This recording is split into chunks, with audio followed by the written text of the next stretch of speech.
If you found this video because the government is shut down and you want to know how it impacts your trip, I'm going to help you figure it out.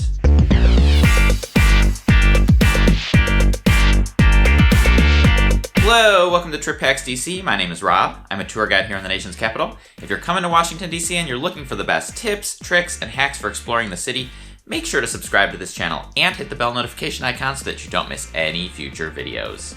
And if you're interested in signing up for a Trip Hacks DC tour, head on over to triphacksdc.com afterwards to see the tours that we offer. First, let me say that I really hope you are not watching this video because the government is shut down. Government shutdowns are awful, and tour companies like mine really hate them because they are totally disruptive to our industry. When the government shuts down, people do want to know, should they cancel their Washington, D.C. trip, or should they show up anyway? Unfortunately, there's no clear answer to that question. Let me explain. Every government shutdown is a little bit different. You will typically hear these referred to as partial government shutdowns when you watch the news, because the full US government never truly closes down. The military, TSA, diplomats, and other similar folks will stay on the job. They might not get paid on time, but they are expected to show up to work and do their jobs. On the other hand, you have government agencies like the Smithsonian Institution, which is not tasked with national security,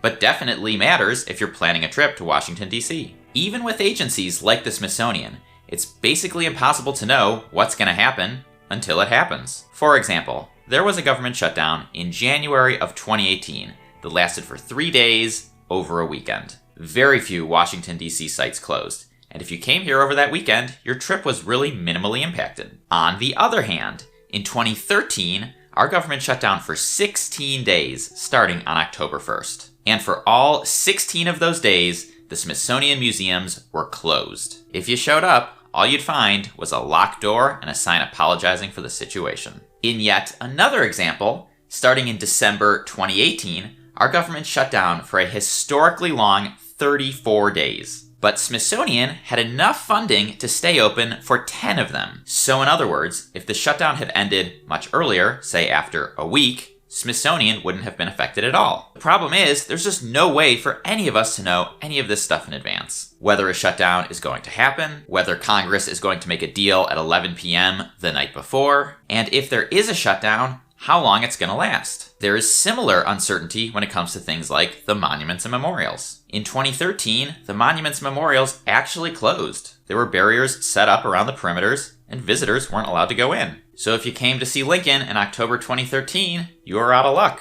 But in 2018/19, the monuments were not closed. I even ran tours during this shutdown. However, park rangers were not working, garbage was not being collected on a regular basis. When it snowed, the sidewalks weren't quickly cleared, and most importantly, the restrooms were locked, leaving only a small number of portable toilets as the facilities. And quite honestly, there were not nearly enough portable toilets, and this situation got really gross really quick. When it comes to these shutdowns, those of us in the tourism industry do not get any special or inside information. We get information about the shutdown from the Washington Post, just like everybody else. But people still ask us the question anyway, should I cancel my Washington, D.C. trip? I think the very broad, general answer to this question is no. And I'm not just saying that because if you cancel your trip, it hurts my business. The reality is that there are just too many unknowns and uncertainties. For example, if the shutdown starts 10 days before your trip, but ends 1 day before your trip,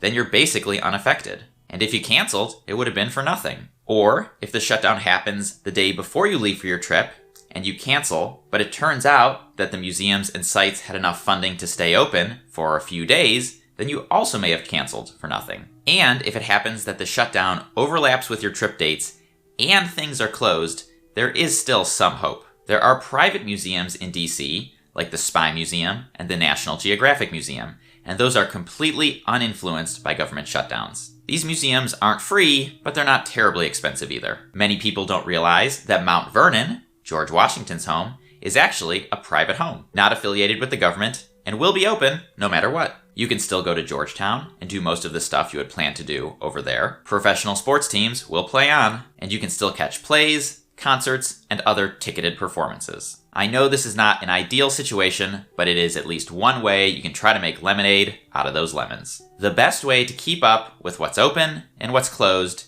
is the local news. The Washington Post, NBC4, and other local news outlets will typically publish updates every day or every few days with what's open and what's closed.